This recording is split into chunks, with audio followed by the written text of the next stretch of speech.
beautiful people! Welcome back to my channel. This is your Mama Sam. Hola mga amigo, amiga, kumare at kumpare. Kamusta kayong lahat? Sana lahat po kayo ay okay at safe ngayong araw na to. At syempre, kung ako naman ang tatanungin nyo, nakikita naman ninyo ang beauty ng Mama Sam ninyo. Fresh overload pa rin, di ba? Ganyan talaga kapag umiinom ka ng maraming vitamin C, plus kumakain ka ng maraming banana. Dahil sa banana, nakakaloka ang ganda ng Mama Sam ninyo. So, yun. So, guys, nag-Ovaltine na ba kayo ng bonggang-bongga? Kung hindi pa, mag-Ovaltine na kayo para magkaroon kayo ng energy ngayong 2025.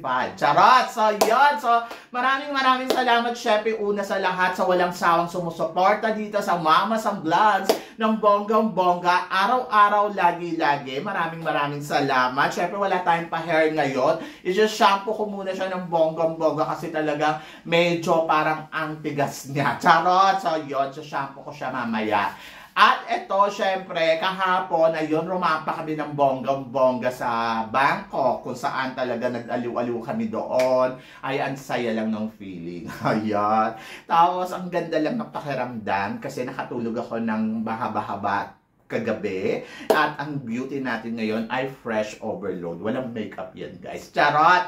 And then, of course, shout out, syempre, sa inyong lahat. At kay Christine Ann Perez, get well soon. Kasi may sakit ang Lola Christine ninyo. Ganun talaga pag magjonda. Charot! At eto na, marami akong hatid na chika sa inyo na talaga naman, oh my gosh, magtataas ang kilay ninyo sa mga pag-uusapan natin ngayon, guys. Kaya, guys, wag na natin patagalin ang ating mga chika para sa una natin chika. Sabing ganon. Ito nga daw si Cheryl Beles ang dapat daw ipadala natin sa Miss Cosmo. Anong masasabi mo dito, Mama Sam? Yung mga tipo daw ni Cheryl Beles. Si Cheryl Beles, isa to sa mga matatalinong kandidata na talaga namang masasabi ko hindi mabigyan ng pagkakataon na mailaban sa international pageant kasi hindi pa siya nanalo. Pero kung i-appoint siya sa Miss Cosmo, aba, bongga yan, di ba? So gusto ko, bakit hindi? Kasi matalino naman tong kandidatang to at naniniwala ako na ganda ang pag-uusapan meron siya nun. At talagang makikita yun ng Miss Cosmo sa kanya. Di ba? Hindi natin kailangan magpadala ng isang kandidata na alam mo yun na sobrang bonggang-bongga at parang feeling ko it's enough na para maipadala siya sa Miss Cosmo. So I hope na sana ma-appoint siya this year. So good luck kung sakali man magiging isa siyang kandidata sa international pageant at isa siya sa mga dapat natin suportahan at isa ako doon sa susuporta sa kanya. So, yan ang abangan natin, di ba? And then, of course, para naman sa sumunod na chika, Mama Sam, Myrna Isguera for the Miss International. Tingin mo, Mama Sam, siya kaya ang ikapitong magiging reyna ng Miss International para sa ating bansa? Ayan na naman tayo. Siyempre, 2025, nag-expect talaga tayo ng matinding corona, di ba? So, ako para sa akin, why not? Di ba? Hindi rin naman imposible na mangyari ito. At gusto yan, Christine Ann Perez, maniwala kayo, charot. At ako, para sa akin, kung last year na El Tocuyo tayo, malay nyo this year, maging swerte tayo dito kay Myrna Isguera. Sabi nung iba, Mama Sam, prototype lang siya ni Angelica Lopez eh. Ako, to be honest, syempre iba si Angelica, iba yung paghahanda ni Angelica, iba din yung paghahanda gagawin ni Myrna. So ako para sa akin, bakit hindi? Malay ninyo, di ba, na mas kumabog itong si Myrna kaysa kay Angelica. And then malay ninyo, yung swerte ni Myrna ay mas bongga, di ba? So hindi natin masasabi na, ay parehas sila ng prototype, parehas may El Tocuyo yan, guys. Huwag natin pangunahan ang laban ng isang kandidata kung hindi naman natin nasisiguro kung ano nga ba ang talagang nasa loob niya, di ba? So ako para sa akin, hindi natin siya dapat husgahan. Dapat nga ay suportahan natin ng bonggang-bongga. So maniwala tayo sa ipapakita niya, maniwala tayo sa kakayahan niya, maniwala tayo na kaya niyang maiuwi ang corona ng Miss International. Sino pa ba ang maniniwala sa kanya? Taga ibang bansa? Dapat tayo yon ang kauna-unahan na magtiwala sa mga kandidata na ilalaban natin sa international pageant. Hindi yung ibang bansa, hindi yung ibang mga nilalang sa mundo, kundi tayo ang number 1 na dapat magtiwala sa kandidata natin. At kay Myrna Isguera, naniniwala ako kaya niyang maiuwi ang corona ng Miss International ngayong taon na to. Diba? So yun, kayo talaga nakakaloka. But syempre, wish all the best para kay Myrna sa taong 2025. Maganda kaya siya. So yun. At para naman sa sumunod natin, chika, Mama Sam, tingin mo maulit kaya na mauwi ng Pilipinas ang Miss Earth, Miss Universe, Miss World, at saka Miss International?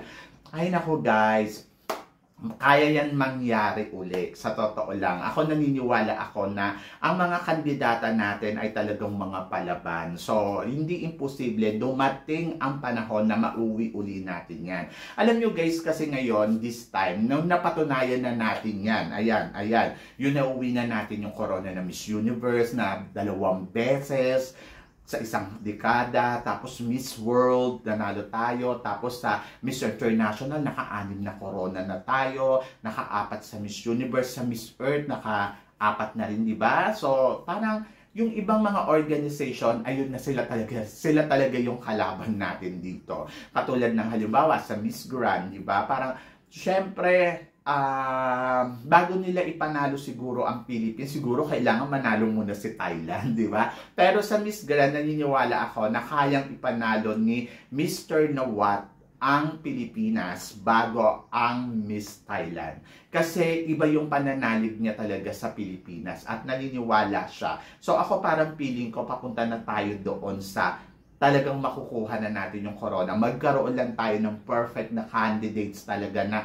hindi siya makakatanggi. Kahit hindi pa nananalo si Thailand, kaya niyang ipanalo si Philippines. Sa Miss Universe, medyo ibang usapan to eh. Ayokong husgahan si Kun-an ha. Pero parang feeling ko, ang priority talaga nila ang Thailand na manalo muna uli. Kasi nga nanalo na tayo ng madaming beses. So, nakafocus talaga sila na sana mauwi ng Thailand ang corona ng Miss Universe bago tayo uli manalo dyan. Kasi ibang usapan yun, di ba? Kasi nauna na nga tayong nanalo ng 4 na beses, tapos kakapanalo pa natin na magkasunod sa iisang dekada. Kumbaga parang hindi talaga nila ipa-priority si Philippines. Mas priorities talaga nila si Thailand. Yun yung nararamdaman ko. Kasi yung this edition, sa totoo lang, deserve ni Chelsea manalo ng makatungtong ng top 5 ha. Lalo na sinasabi nila, nakitaan nila ng potential, nakitaan nila ng kagandahang loob, at kaya nila napili na Miss Universe Asia. Tapos parang hindi nakarating sa top 5, parang naloka ako doon ng bonggang-bongga. So, yon, basta, ganun yung pakiramdam ko. Sorry to my feeling na may ganito akong guts na parang, ba't ganun? O, diba? So, yon. But, ewan ko kayo. So, yon. Ayun, so yun yung pakiramdam ko. And parang feeling ko kaya natin mauwi ang corona sa Miss International, sa Miss Earth. Basta may perfect lang tayong candidates. At either Miss World, eto nga, di ba? Malakas pa rin yung talagang nakikita natin laban ni Krishnan Gravides na possible talaga na pwede niya rin mauwi yung corona. But we hope, di ba? So yun. And good luck, di ba? So laban ng Pilipinas, kaya natin yan. At tulad nga na sinabi ko kanina, magtiwala tayo sa mga kandidata na inilalaban natin sa international pageant. So yun. So kaya yan, laban lang Pilipinas. At eto, ang sumunod na chika. Mama, sana na naman masasabi mo sa Miss Universe na ginawang model ng Indonesia na vitamin C na parang suka na daw. So yun, nakakaloka yung parang suka. So sa Miss Universe, every year talaga pupunta sila sa Indonesia to make commercial ng vitamin C. Kasi isa to sa mga talagang traditional na, di ba, ng nagiging Miss Universe, kahit yung mga panahon pa nila Pia, Catriona, pero ang nakakaloka kasi, para namang katawa-tawa naman yung ginawa nilang Vitamin C na model, itong model ng Miss Universe na ginawa nila na sobrang laki nga ng galon. Nakakaloka. Tapos sabi ng mga Pinoy, ano to, suka? Charot. Ay, nako. Pero ang importante ay, no matter what happened, at least naging model pa rin siya ng Vitamin C ng Miss Universe, di ba? Bilang Miss Universe dyan sa Indonesia. Ay nako, nakakaloka. But congratulations! Kasi syempre, ang dami niya na napuntahan na bansa sa pamamagitan ng ilang buwan pa lang ba? Di ba? So nakapunta siya Indonesia, nakapunta siya Thailand, o baka sa susunod Philippines na siya. So good luck! Di ba? And wait tayo kung ano yung mga mangyayari nga dito sa mga Continental Queen. Kasi nga sinasabi nila na, oh, parang wala naman drama ang Continental Queen. Kaya hindi kasama ang Continental Queen dyan sa Indonesia kasi hindi naman siya, ano tawag dito? Hindi naman sila magpo-promote. Ito ay gagawa ng commercial. So, kaya hindi pa invited. So ngayong mga darating na, so tingnan natin sa mga darating na tour nila kung kasali nga ba ang Continental Queen sa magiging ikot ng Miss Universe. Kapag nagawa nila yan, ay bongga, di ba? Diyos ko, nakakaloka, bongga talaga. Anyway, so para sa sumunod natin, chika, ito nga sinasabi, kasi mainit na pinag-uusapan ngayon sa social media, na ito nga daw si Eliana Aduana ay sasali sa Miss Universe Philippines.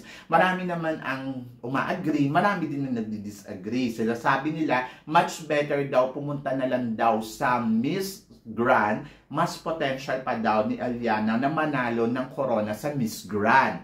And then, baka daw kasi matulad lang daw siya kay Celeste Cortesi kapag nanalo siya ng Miss Universe Philippines na may El Tocuyo doon sa Miss Universe. Nakakaloka, no? Advance talaga mag-isip ang mamayang Pilipino. To be honest, ako, para sa akin, kung ano yung nasa puso ni Eliana, ayun yung sundin niya. Kung gusto niya sumali sa Miss Universe, eh sumali siya sa Miss Universe Philippines. And then, ayun, ang maging goal niya ay makuha ang corona ng Miss Universe Philippines. Gawin niya yung makakaya niya. So, paghandaan niya ng bonggang-bongga. Risky ang magiging laban niya dito. Pero nandoon ako sa part na siguro kailangan lang talaga nila na paghandaan yung laban nila kasi hindi biro yung dadaanin ng mga kandidata na sino man ang lalaban dito sa Miss Universe Philippines. Hindi to easy. Kumbaga parang lalo na ngayon na mahigpit talaga yung labanan. Minsan akala mo title holder ka na, winner ka na. No, walang ganun mga Mars.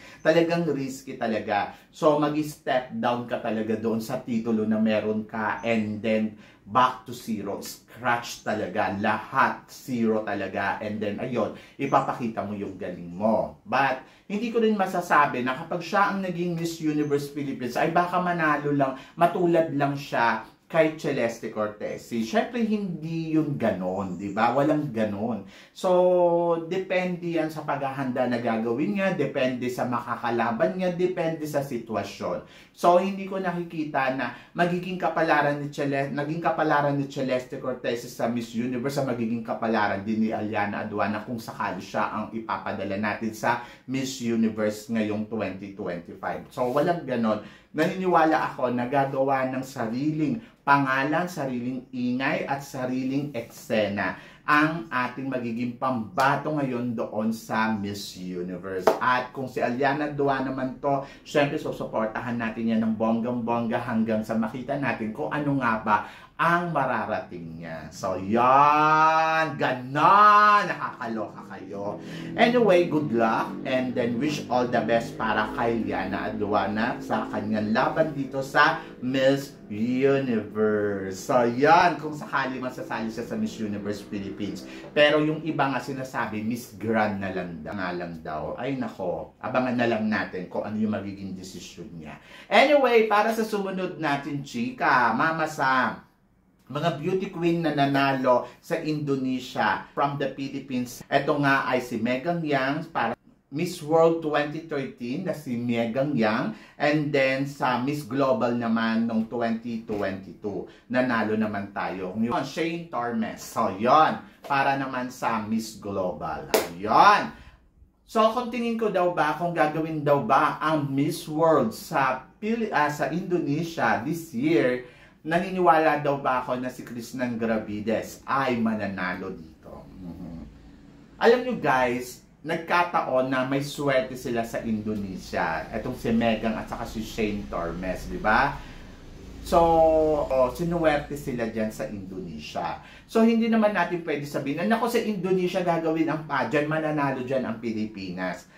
Depende. Depende sa kandidata. Kasi si Roberta ay dyan din ginawa yung Miss, Miss Grand. Pero hindi naman siya nanalo. So, depende sa organization kung nakitaan nila ng potential yung candidates natin. Depende yon guys, sa ipinapakita ng kandidata natin. Kahit saan bansa pa yan, i-held ang isang pageant kung ang kandidata natin ay talagang magwo-work ng bonggang-bongga ayon doon sa organization at makitaan siya na talaga siya ang gusto kong maging Miss World, mananalo at mananalo siya, di ba? So, ang kailangan kasing gawin ng kandidata ay maghanda, i-prepare ang sarili niya para sa magiging laban niya sa Miss World. So, yun.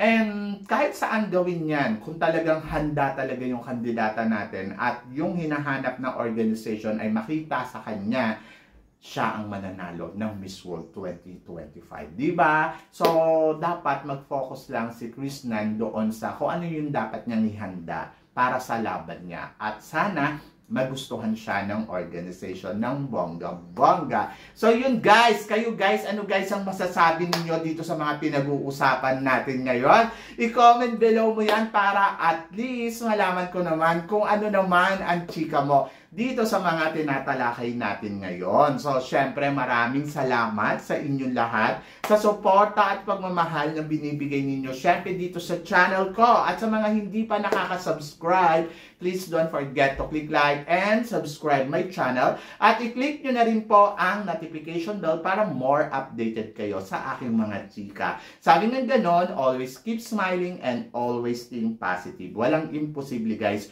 Magtiwala lang tayo sa itaas. Kaya guys, hanggang dito na lang. Hanggang sa muli nating chikahan. See you tomorrow. Thank you guys.